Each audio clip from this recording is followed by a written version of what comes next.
You're listening to the Apple Insider Podcast. Welcome to episode 106 of the Apple Insider Podcast. I'm your host, Victor Marks, and joining me is Neil Hughes. Hey, Victor, how's it going? Amazing. How are you doing, Neil? I'm doing all right. Good. So let's dive right in. This has been an exciting week. The big news from this week is the Apple earnings call. And we ran this story, and our headline is it's an epic headline, right? Apple smashes expectations. Record-setting $78.4 billion in revenue on sales of 78.3 million iPhones. Yeah, I mean, this was a huge quarter for Apple. Consensus called for revenue to be a little bit lower, $77.4 billion, so they beat it by $1 billion. And the iPhone sales were at a record 78.3 million. That bested the 74.8 million that they had achieved a year ago. So they topped it by almost 4 million units from a year prior. So the iPhone 7 is a pretty big success. Now, to put some of this in perspective, because there have been Apple blowout quarters before where they came in 20-30% higher than expectations or something. A big part of that was Apple used to give very conservative guidance. They have since stopped doing that. And so as a result, the expectations on Wall Street have become more realistic. So the fact that they exceeded Wall Street bullish expectations by more than $1 billion was a pretty good sign for Apple. And that's why you've seen the stock go up since the earnings call on Tuesday. It was up Wednesday about $6 or so. So pretty good performance for Apple. They returned to growth after a year of shrinkage, for lack of a better term. And so I mean, a lot to be happy about, I think, here. The iPhone is doing very well. The Mac had a good performance. They didn't give any Apple Watch numbers, but Apple said it was the best quarter ever for the Apple Watch. There some estimates are pegging it, 5.4 million or so for the Apple Watch in the quarter. The one downside really for Apple that remains is the iPad. The iPad continues to see its sales shrink. It's actually selling half as many units per holiday quarter now as it was 2 years ago, which is a pretty astonishing drop. But Weird. Other than that, I mean, as the iPhone goes, so goes Apple. That's really their business. And the iPhone is huge. It's bigger than ever. It's not showing any signs of going away anytime soon. And to sell almost 80 million phones in a single quarter is a pretty astonishing accomplishment. Yes, it is. But am I the only one slightly concerned about the iPad being stagnant? I think a lot of people are concerned about it. There's a variety of factors at play there. I think when it comes to the iPad, number one, people upgrade their phone every year, every 2 years, so it's easy to maintain a pace of sales. I think iPads are more traditionally like computers. People keep them for maybe 4 or 5 years. I know, for example, my parents still have a iPad 2. And even though it doesn't run iOS 10, they don't care. They don't use any of the features of iOS 10. They're perfectly happy with it. They don't care. They're older. Their eyesight isn't as great. They don't care about a Retina display, things like that. So for them, I say, if you want to get an iPad, now's a good time to get one. They go, I don't really care, because they don't want to spend $500 on another one. So I think that the longevity of the iPad is part of a issue there. And you could say it's this or that or whatever. One of the things that people point to is the introduction of the plus-sized iPhones. That way, you only need to buy one device. Your jumbo-sized iPhone fills the need for a tablet and a phone all in one. Perhaps that's the case. Certainly, it's not my use case. As we've well established here, I like small iPhones and big tablets. But I think there's a few factors at play. Certainly, the iPhone Plus series contributes to it. The quality hardware that lasts for years. If you go back and use an iPad 2, other than the lack of a Retina display, it's not really that bad. So yeah. My thought is, and I've been thinking about this a little bit, is alternate futures and what ifs, right? And it's a terrible thing to say, what if Steve Jobs were still alive? But it's one of those things that I was thinking about where if we'd had that kind of leadership, if we'd still had Forstall, if we'd still had that leadership team installed, would the iPad have looked different? Would it have developed in a different path? Would it have gotten a windowing system? Would it have become more of the computer replacement that people still talk of it as being potentially? It's hard to say because don't forget that when the iPad was first introduced, it didn't really do a lot different from the iPhone. And Apple has kind of gone back and forth on that. They started introducing some iPad-specific features, and then they kind of, with iOS 7 and redesigning iOS, they kind of got away from it, and they sort of tried getting back to it. And it seems like their attention kind of shifts as a company. It's all iPhone. Okay, now we're going to do iPad. Now we're going to do this. Now we're going to do that. I think that if you look at the history of the iPad, it gets attention, and then it kind of drifts away. I think that there was some attention late 2015, early 2016 with the new iPads, and then we haven't heard anything about them for a while. The rumor is that we're going to get new iPads in either March or April of this year. Tim Cook said during this week's earnings call that big things are coming for the iPad, but they kind of always say that, so whatever that means. But one of the expectations is that perhaps iOS 10 will get a .1 update to bring some new iPad-specific features, maybe enhance the functionality of the Apple Pencil. And as you and I have talked about many times on the podcast, I think that's an area where Apple needs to differentiate the iPad and iOS on the iPad a little bit more from the iPhone. The Pencil is a good way of doing that, potentially. Fingers crossed, some form of cursor input support, whether with a mouse or trackpad or something, would be pretty great. More capabilities for the smart connector and accessories that could connect to it. Just more that takes advantage of the larger real estate. If you look at the 12.9-inch iPad, not even all of Apple's apps take advantage of the larger screen and really utilize it or even are optimized for it. And you look at apps like Facebook that just aren't optimized for that larger screen. So there's a lot of opportunity there on the software front, even with the existing hardware, to make things work better. Yeah, so the attention is elsewhere, you think?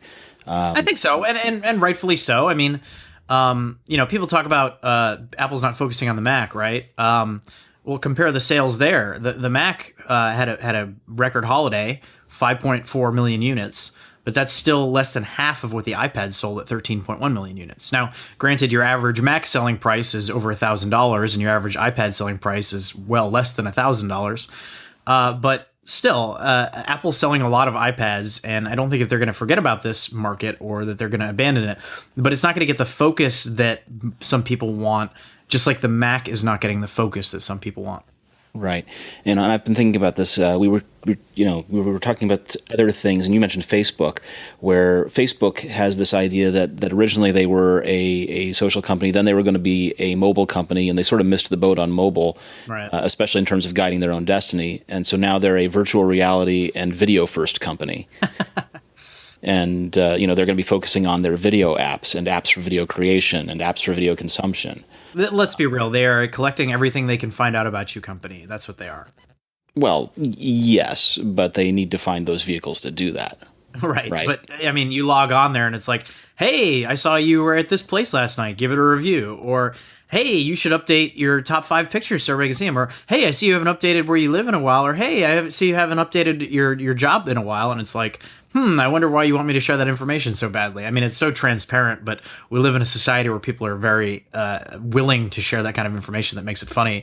But it's funny to think back, too, when the iPad first came out, don't forget, Facebook didn't even release a app for the iPad. They kind of refused for, I think it was over a year, right? They did. They're saying, use it on the browser web. or something like that, which shows how little foresight they had as to how successful the iPad would prove to be. And again, sales are considerably down on the iPad, but they're still selling more than twice as many iPads as they are Macs. So it's a big business. Well, they're going to be putting a Apple TV app together so that Facebook can bring all of the Facebook Live video and their other videos to Apple TV. Oh, yeah. Don't get me started on that. When you load up Facebook now, they have a dedicated pane in their app for Facebook Live, and they send notifications anytime any of your friends go live, and there's no way to disable this or turn it off. You sound a little bit miffed about that. It's stupid. It's just new features that they just push on you. All right. Well, so we talked about the results, and based on those results, the analysts have all raised Apple targets, right? You mentioned that a little bit. Mm-hmm. So this is just because of basically the blockbuster debut of the iPhone 7 that they're raising targets. Is that what's going on? I think that the iPhone 7 is performing a little better than expectations. There was a lot of hemming and hawing when the iPhone 7 was announced about oh, it looks the same. Oh, they ditched the headphone jack. Well, it turned out nobody really cared. They sold more headphones than ever. It's funny. There were reviews, like 8-page reviews, 4,000-word reviews, all about the headphone jack being taken away. Do you care? I don't care anymore. Could not care less, no. Exactly. I don't feel like that's a huge issue any longer. So it's a funny thing. The only people that really have a problem with this that I've noticed are folks who need to talk on the phone with a headset all day and also need to charge, right? That's the biggest slight issue for them. Yeah, I mean, that would really be it. It is an issue like in your car, for example. I'll be using GPS, and I don't have a car that does the audio over Lightning with a USB port, so it's plugged in just the cigarette adapter. So, yeah, and I'm not going to be getting a new car anytime soon, so that's we'll fix up your Prius. We'll ride that sucker. I don't have a iPhone 7, so it's not an issue for me. I have an iPhone SE, and I'm very happy with it. But it's funny, like the things that matter to us or the things that we think about don't necessarily matter to people who are not technical people. So I was home a couple months ago for the holidays, and my mother has had an iPhone 5, and the home button on it was busted, and it wasn't really working properly. And so finally, I was just like, Mom. And she has like her eyesight phone, right? Yeah, her eyesight isn't so great, and so she like blows up the font to be huge and stuff like that. I'm like, Mom, get yourself an iPhone 7 Plus. You're gonna be really happy with it. And she was like, oh, I don't know, because she's afraid. So you, the dutiful son, recommended that your mother spend large quantities of money on a brand new device. You go out, Mom, spend $800. She was like struggling with this tiny phone that like she couldn't read anything on it and all that. And then so I told her, I was like, well, if you want to stick with the tiny phone, just get an iPhone SE. And then she thought about it. She's like, actually, I want the big phone. I said, okay.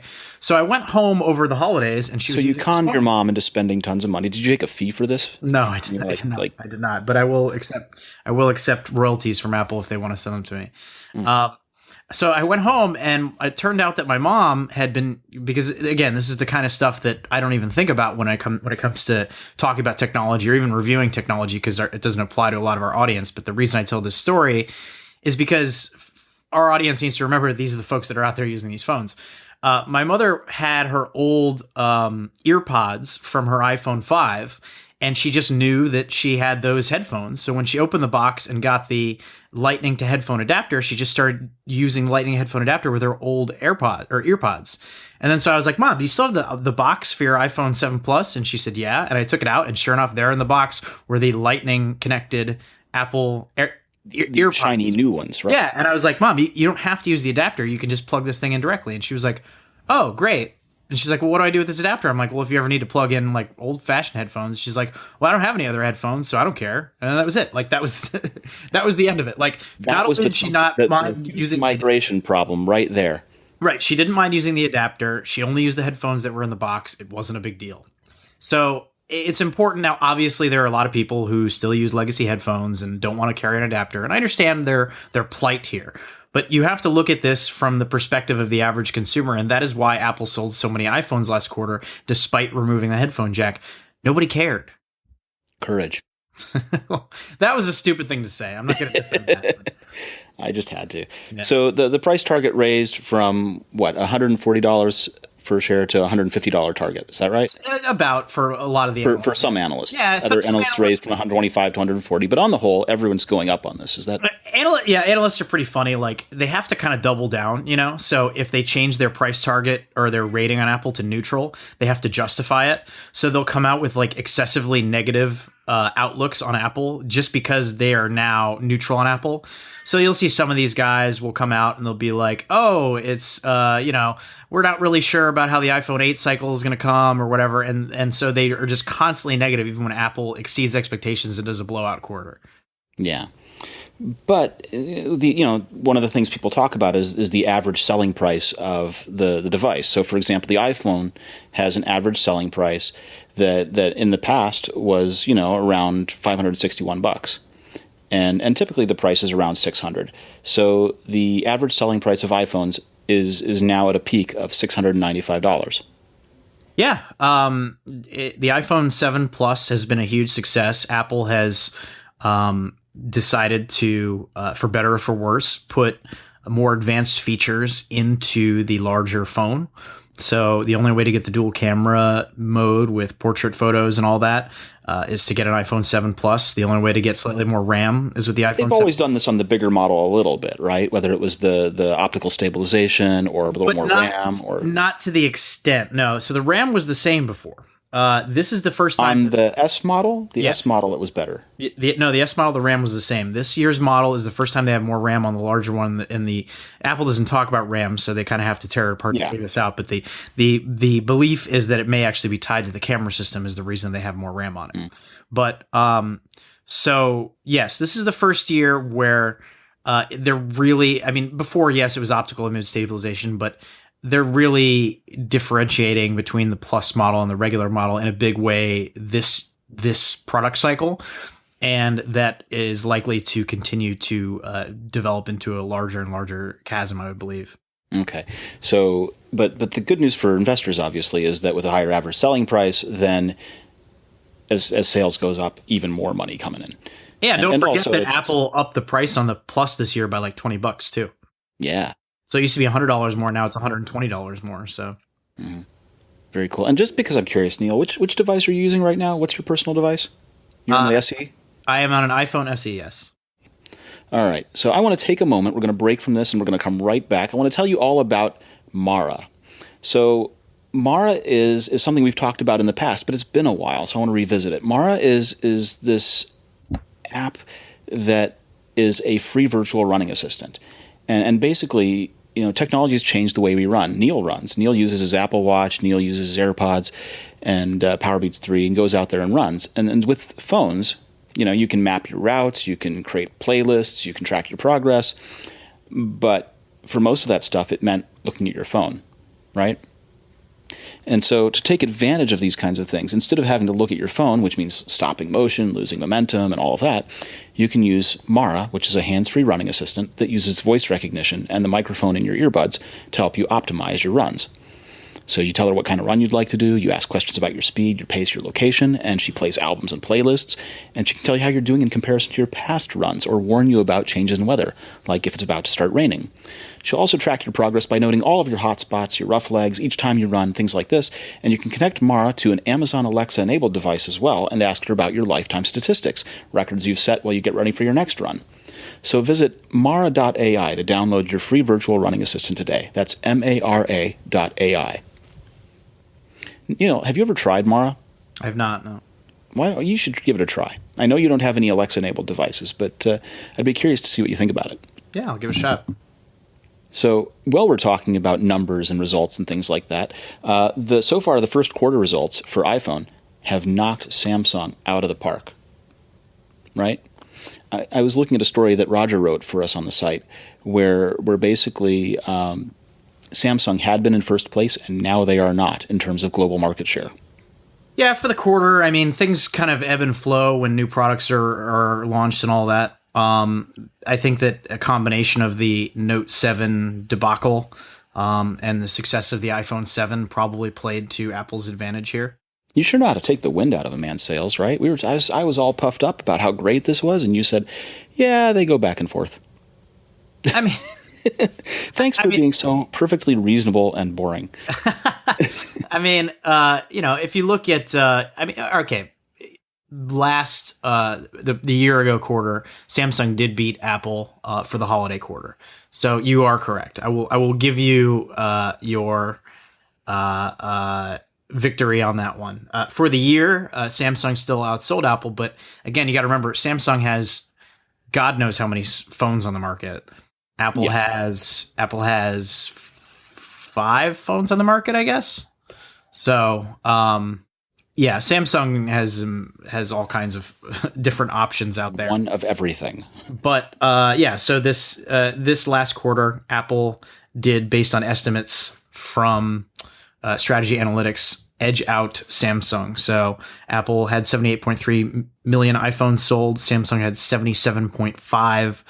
Galaxy and whatever the heck else they got out there sold. And those are your top 2.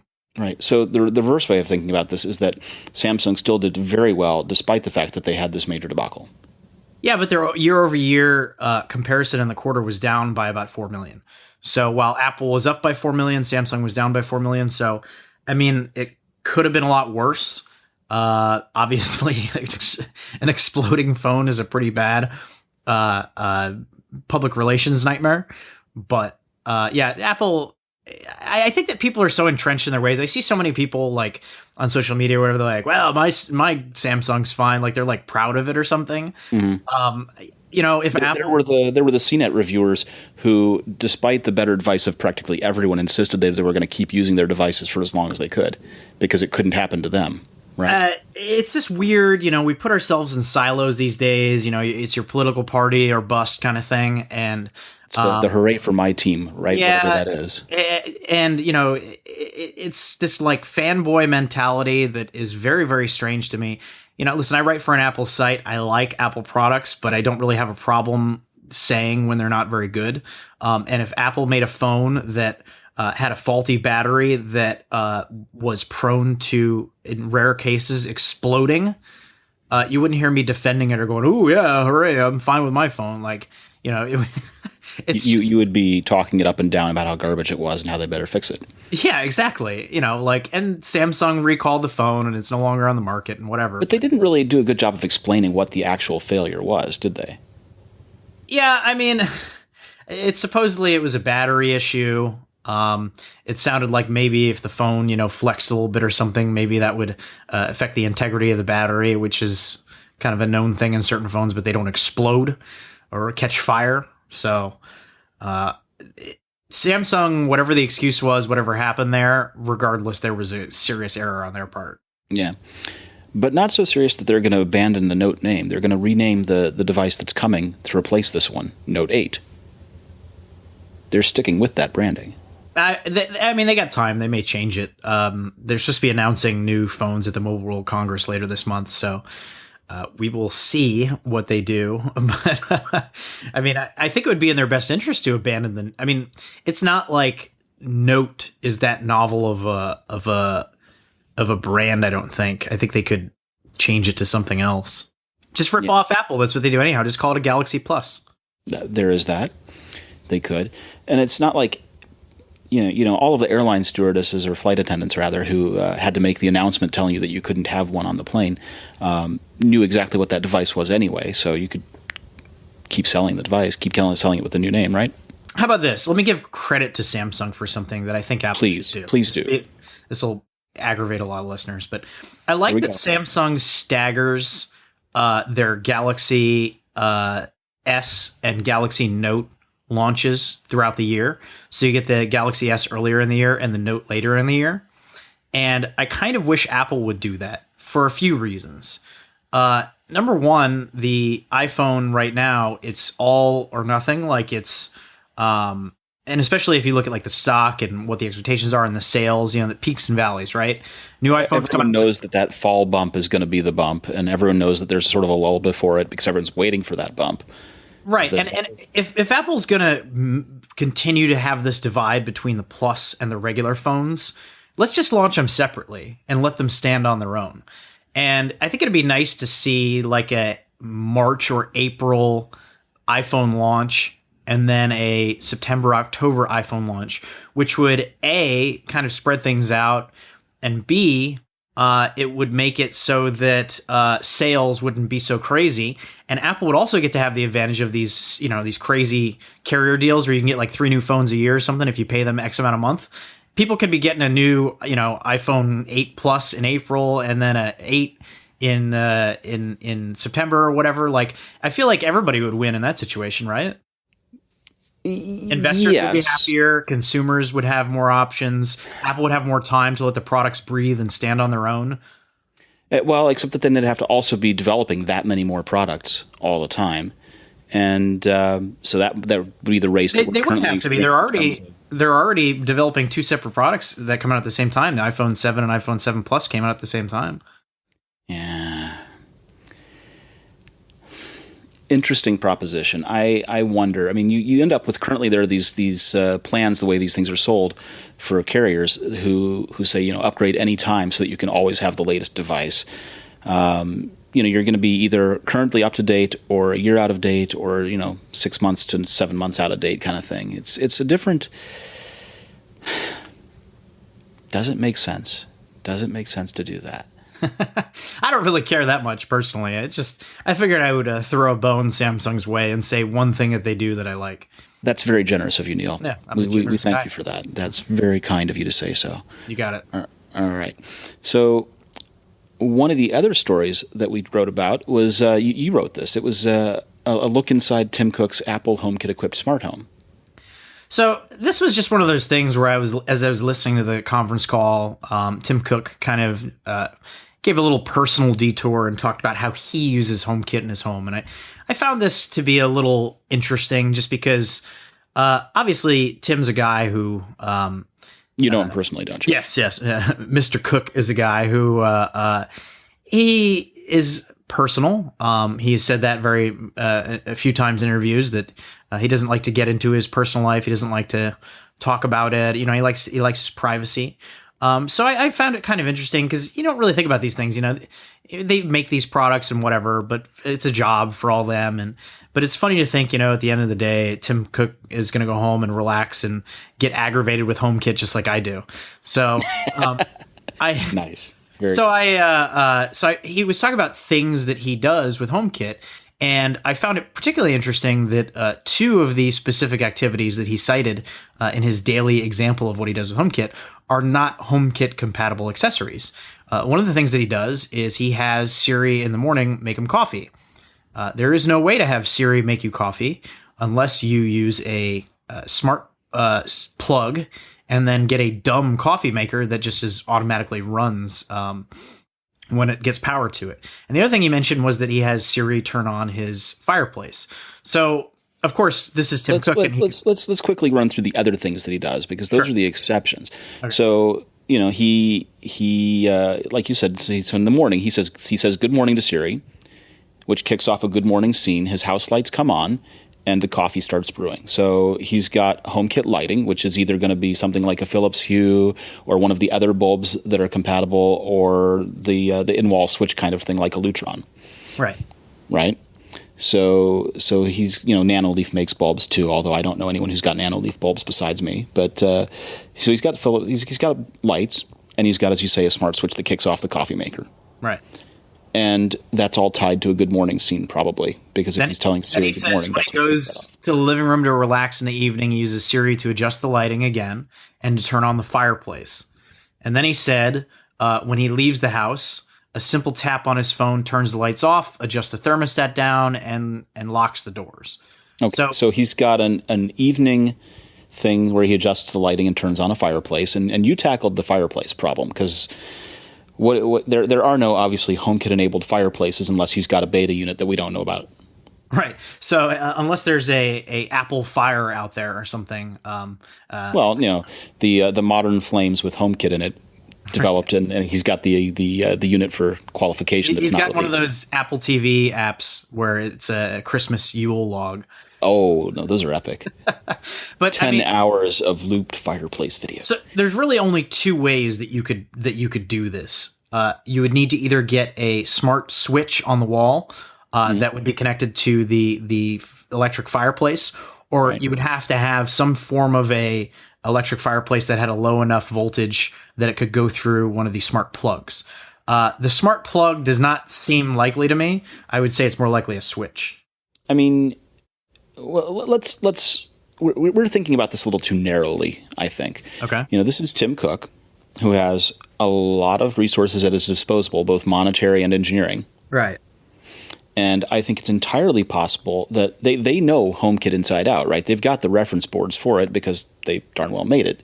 He could have an engineer spin up a HomeKit reference board that handles the signals for igniting the fireplace and turning the gas on with a servo.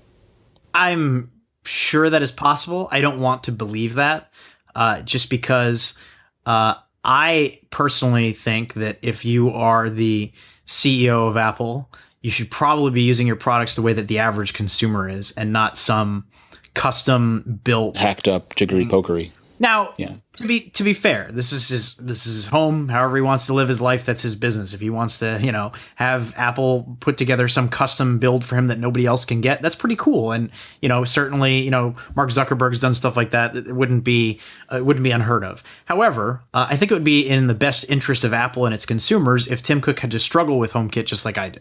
Oh. Because he should know how it works and the effort that it takes to do these kind of things. Because there are plenty of people the whole reason we wrote this story, I'm sure there are plenty of people out there with electric fireplaces who would love to be able to control it with Siri. So I wrote the story to give people an idea of how it might work. And certainly it is possible to make it work without getting too hacky. You could make it work.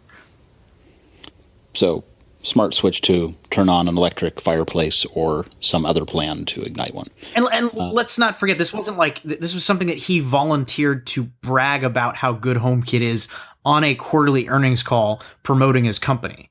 Why would you brag about this if it was a custom install that Apple hacked together for? Well, it's not about the individual products because he didn't name the products. What it's about is how it fits around his life. Right? It's not about, we're trying to figure out and suss out, okay, so what's he got so we can use the same kind of things. It's about, here's stuff that we made and it integrates naturally into my life. I don't have to work to try and use this. I think it would be a mistake for him to promote it and even mention it in the first place if it was not some off-the-shelf type of... Fine. I'll accept that. I'll concede. I concede, sir. So when he leaves the house, a simple tap on his phone turns off the lights. We know how to do that. Adjusts the thermostat down and locks the doors. So this is another good night scene or leaving the house scene. Mm-hmm, yep. And it simply goes through and hits all of those, right? Right. So, you have a few options for thermostats. The most popular, I think, is the Ecobee 3. They have an Ecobee 3 Lite version. It's a little cheaper that doesn't come with all the sensors. Honeywell also makes the Lyric T5 thermostat that is HomeKit compatible. Things like Google Nest, or no longer Google, I guess just Nest, are not compatible with HomeKit. So you would have to, the iDevices thermostat is compatible, and I think the First Alert one is as well. Oh, okay. I know First Alert does a smoke alarm as well. Yeah. Yeah. And then the locks. There are 3 that I singled out in here. You and I have experience with them. I've been very happy with the Schlage Sense. And I know that you just have to get the QuickSet Premise, and you've used the August Smart Lock as well. Yes. I've been very happy with the Schlage Sense. I know you were saying that you really like the QuickSet model, the new Premise. Well, the Sense is a very good lock. I like it a lot. I definitely like the keypad on it. I had some issues with it. I had some support problems with mine, and so I've switched over to the QuickSet Premise for now. And I got to say, I like it very well. One of my favorite features of the Schlage is, and I'm guessing you can do this with the QuickSet as well. I will temporarily grant access to people to come to my apartment, so you can have it set during certain hours of the day, or just enable it or disable it. You can even do it remotely, and so I'll just make it a number that's easy for them to remember. So it'll be a 4-digit number. It'll be the last 4 of their cell phone or something. And so when I was out of town last week, I had a friend come over, cat sit for me. Last 4 of his cell phone, enter him in on the pad. He could get into my apartment. I would get notifications whenever he had access to my apartment. It was very easy to stay on top of things and very secure. Yeah, I can do that too with the QuickSet, and I don't really have that. I haven't done it a whole lot just because I don't have people coming over when I'm not around.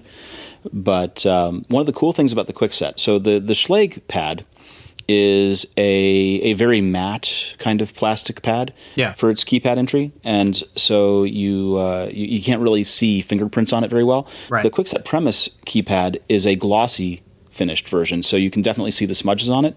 To overcome this, they have by default turned on in software a security feature where they display different random numbers, and you have to push those numbers before you can enter your code. Right. So you get a bunch that of it obscures too many fingerprints to really discern what the code is. And you can turn that off if you don't like it, but it's on by default, which I think is a good decision. Yeah, no, I think that's a clever design, although why not just go with a matte screen that doesn't show fingerprints? Who can say? when products are being made, right? They're being made by a number of different people. Right. There's a design team that designs what the look must be like. There's the project manager or product manager is responsible for overseeing the whole thing from beginning to end.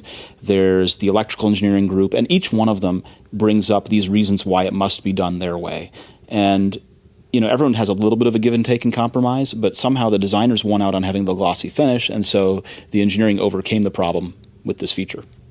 Another thing I really like about the Schlage that I enjoy is you can press the button at the top of the touchscreen to lock the door when you're leaving, so I don't have to break up my keys. The Schlage logo is the lock button on that, yeah. And also, you can set it to auto lock after either a minute, 2 minutes, or 4 minutes. So if you leave the house and forget to lock the door, the lock just turns after 4 minutes. Yeah, and all of these have an auto lock feature, and as you say, the norm is in that 1 minute kind of increment. The cool thing about Premise I was looking at is that they have a different bunch of increments on that. Let me see here. So the auto lock delay, I have it set to 1 minute, but they start at 30 seconds. So you can have it even shorter if you like. If for some reason you're paranoid about having it open for that extra 30 seconds, you can have it set it. Now, the other lock that we mentioned is the August smart lock, and we should just note that the advantage to that one is you can use it with a lot of existing locks. Right. So all of these other ones are the full deadbolt, and they replace the inside and the outside portion of the lock. Right. And with Schlage, you have to use their key that they provide with the lock, or have it rekey to have the cylinder altered to rekey to your key. With Kwikset, they have a smart key thing where they rekey to your existing key. So if you have a Kwikset lock on your door and you replace it with the Kwikset Premise, you simply insert the key that comes in the box, rotate it 90 degrees, put in a pin, and then take it out and put in your old key, and it rekeys itself for you to your old key, which is pretty cool. That concerns me slightly. It's in practice, it works very well. You have to have a working key in order to be able to rekey it, so you can't just come up and rekey something. Just seems like a potential point of failure for security. It's quite well thought out. It really is. That's cool. No, it's very cool. It's very cool. It just concerns me. I like my locks relatively traditional. Well, and Kwikset is a traditional lock company, right? And they would not have done something like this if they thought that it was an insecurity problem. August, on the other hand, is not a traditional lock company. August is a newcomer from Silicon Valley. And August's approach is they don't even want to fool with the lock cylinder. They know that the lock cylinders are made by people who made locks for 100 years. Mm-hmm. They make the inside portion that replaces the flip lever. And they've put a motor on the inside of the door, and they're HomeKit compatible. They're Amazon Alexa compatible. They just announced compatibility with the Wink bridge today. They work with just about everything. And they are it's a very easy install. And as you say, the bonus is you keep your existing lock cylinder. So if you rent an apartment and want to automate, you can do this without offending your landlord because you aren't changing the key on him. Right. Now, there are features you lose, like you don't get the keypad and all that kind of stuff. But, I think it's good to have options out there. And thankfully, while there are limited options in some HomeKit accessories, I think the lock situation is pretty good so far. Yeah, yes, I would say so. Let's move on to a touchy subject. Are you ready for a touchy subject, Neil? Let's do a touchy subject. All right. So there was an executive order issued by an American president that set a lot of people off and caused a lot of disruption at airports. And Apple has done two things here. Apple is weighing legal action against the immigration executive order and is matching employee donations to refugee relief funds. Mm-hmm. Take it away. Go ahead and talk about that. Yeah, and Tim Cook also sent out an internal memo to employees pledging support for anybody that might be affected by the immigration order. It was a campaign promise by our new president, Donald Trump, that he would limit immigration from certain countries where they were concerned about, to use the term used by the president, radical Islamic terrorism. And this went into effect in a rather abrupt way that caught some people by surprise, including folks in the administration. And over the past weekend, caused some chaos at at the airports with people being held that were already on flights coming to the United States, which then resulted in more chaos when protests were demonstrators showed up at major airports to show their opposition to it. This bled over into tech in a number of ways, including a strike for an hour by cab companies at JFK Airport, which Uber did not then recognize, which then led to a boycott of Uber. So there are a lot of tech implications in this story from a lot of angles. I realize it's a hot button issue, and we've had some comments from folks. We actually have to shut down the comments usually when we have stories of this nature, just because it turns into people insulting each other.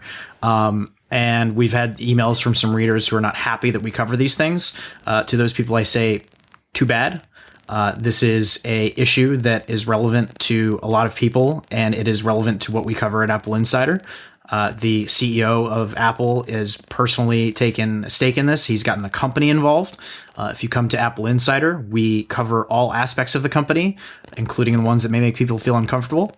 So I certainly don't ever want to make anybody feel uncomfortable or make them feel like they don't want to come read Apple Insider.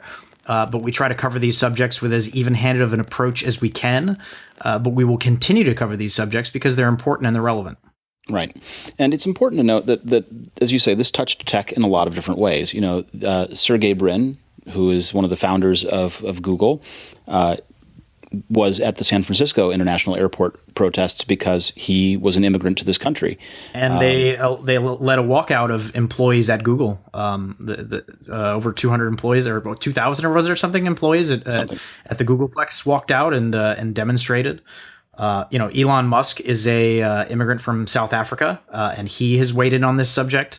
So there are a lot of tech angles to this story that make it newsworthy for our readers. Right. And so Tim is weighing legal options. Mr. Cook is weighing legal options, or Apple, rather, is weighing legal options. Let's be very accurate here. Mm-hmm. Mr. Cook says Apple is weighing legal options in light of this executive order, while he attempts to personally put pressure on senior people in the White House to repeal the policy. And they are, as we said, also making contributions and matching contributions on a 2-to-1 basis. Right. And we will continue to cover this story as it unfolds and as it is relevant to Apple. We're not going to become Donald Trump insider or anything like that. I don't think readers need to be concerned about that. But at the same time, if Apple is involved in something or takes a stand, or if even Tim Cook or one of Apple's executives speaks out, it's relevant to our readers. That's just the fact of the matter. And there's also a story about how Recode, which is one of our colleagues in this industry, is reporting that Apple, Facebook, Google, and other consumer goods companies are co-authoring a letter supporting immigration to the U.S.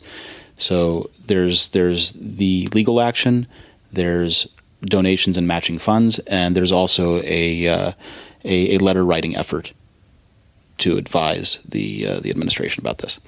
So there's a number of things going on here, all around immigration and how Apple and Google and Facebook feel that it impacts and is important to their companies. Yeah, Silicon Valley has a lot of money, and there's no other place like it on the planet. And so it attracts a lot of talent from all over the world. Folks that want to come there, work, raise venture capital, start companies, you name it. A lot of them are immigrants. A lot of them come to America for the opportunities that are offered here.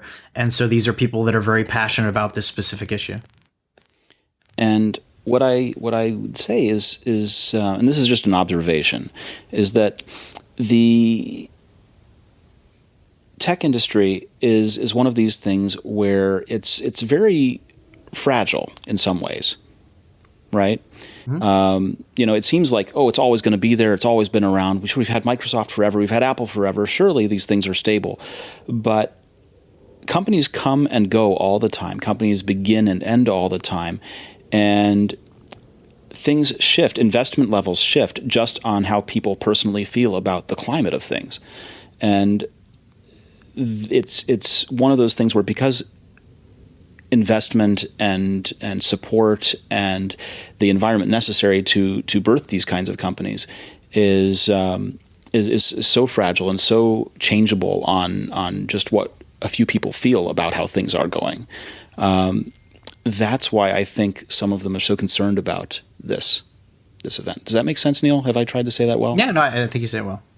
Okay, I was trying to be careful about how I said that and make sure that I express myself with clarity so that I'm understood. Yeah, we're not going to be doing the Keeping It 1600 podcast here or anything like that. But at the same time, we're not going to run away from subjects just because they make some people uncomfortable. So we've covered that. There we go. One of the other interesting stories that I get two more things that I want to cover here, Neil. I hope you can hang with me for them. I'll try and make them quick. Sure. So it looked like Apple is developing an ARM-based Mac processor. Yeah. I mean, there already is a iOS Lite in the Touch Bar. Sure, for Touch ID. And yeah. Supposedly, Apple is looking into creating a more advanced ARM processor for potentially the next generation, or maybe a few years down the road, MacBook that would allow some functions of the Mac OS to be offloaded essentially to the ARM processor. It was a Bloomberg story that speculated that perhaps Power Nap and some other features, low power focused stuff, could be handed off to the ARM processor. That would be an interesting development if true. You can already, there's some obviously crossover now with the Touch Bar being on the new MacBook Pros, and obviously some of the dedicated processing going through that and the secure enclave for Touch ID and all that. So I think it's a very interesting idea. Of course, it will lead to further speculation about Apple developing full-blown Macs running ARM processors instead of... Yeah, we've been talking about that for years. Yeah, I mean, they're not there yet, but as every iPad gets more and more powerful, like we were talking about before, your 4-year-old iPad is still pretty powerful. Well, those chips just keep getting faster. And, most people are not pushing the limits of what an iPad can do. And while it's not quite at a level yet to comfortably run Mac OS, if you don't think that Apple has a version of Mac OS running on an ARM processor deep in their Skunkworks lab somewhere, then you're not paying attention. Clearly, this is something that Apple is interested in doing and would probably like to do. If they could get there. One of the problems when people talk about how the Mac is not being updated that much is they're being held up by Intel processors. So the RAM situation is not compatible with the current Intel processors, which is why they couldn't put 32 gigs of RAM in the 15-inch. Yeah, but that's going to be resolved relatively shortly in the scheme of things. Okay, but that's not a long-term problem, is it? Well, it continues to be a problem because Apple wants to put out MacBooks, and if they have everything ready to go except for availability of the chips from Intel, they are beholden to their partner who is constantly facing delays. Apple would have liked to have put out the new MacBook Pros that came out last year probably a lot sooner, and they probably would have liked to have had next-generation chips in it too that just weren't available yet. They probably would have liked to have offered a 32-gig RAM option as well. So I think that this is a problem, and developing the chips in-house addresses that problem. New iPhones come out every year like clockwork. There will be this September a iPhone, whatever they want to call it, with an A11 or whatever they want to call it processor. That's just a fact. It's developed in-house at Apple, and they're going to crank it out, and they're going to get it done because through hell or high water, that's what they do. Intel has a lot of partners, a lot of goals, and they need to make a profit, and they're a supplier. It runs a little different there. Apple is beholden to them. Makes it a little difficult for Apple to meet the schedules they would like to meet. So certainly there would be advantages to Apple switching to an ARM processor. This could be a step in that direction. Whether or not it eventually happens, I don't know, because the processing capabilities of Intel processors obviously more advanced still than ARM processors, but the gap is closing. All right. Well, I go back. I keep thinking about what are the different alternate futures we could have, and I like the idea of the alternate future of a Mac with an A-series processor in it, but that requires an Apple that cares about devoting attention to the Mac and Mac OS and things like that we have continued to talk about. And that leads me to a letter that you sent. We got an email from one of our listeners, right? You remember this letter? Mm-hmm, yep. Do you think it's okay if I read from it? Sure. All right. So we had a listener, forgive me, who I'm so glad we got this email, where he's talking about his progression through computing and how he started out with an Amiga and then got a PC and built a high-end PC to do movie editing and was struggling with it in the early days. It was probably about 1998, 1999 to make DVD video out of it. And then years later got an iMac, one of the aluminum-backed models, and from the moment that you plug in the digital camera and the message on the computer says, "Would you like to delete the file from your camera after I import it?" he's hooked, right? Because it's that easy. Everything on the PC was a science project. My Mac just worked, says the email. And so he went all in. He got a MacBook Pro in 2009, 5 iPods, a MacBook Pro in 2012, Mac Minis, the iPad 2, the Apple TV, the Airport Express, the whole thing, iPhone 6 Plus, all of it. And he basically immersed himself in Apple, all in. And occasionally used Boot Camp and Windows because there was stuff that he needed to do from PC and had files from work and things like that. But this is where he starts getting into trouble, right? These are experiences that maybe other listeners can relate to. Updating from Mac OS 10.8 to 10.9, and it kills the Boot Camp partition. So you reload Windows and you carry on.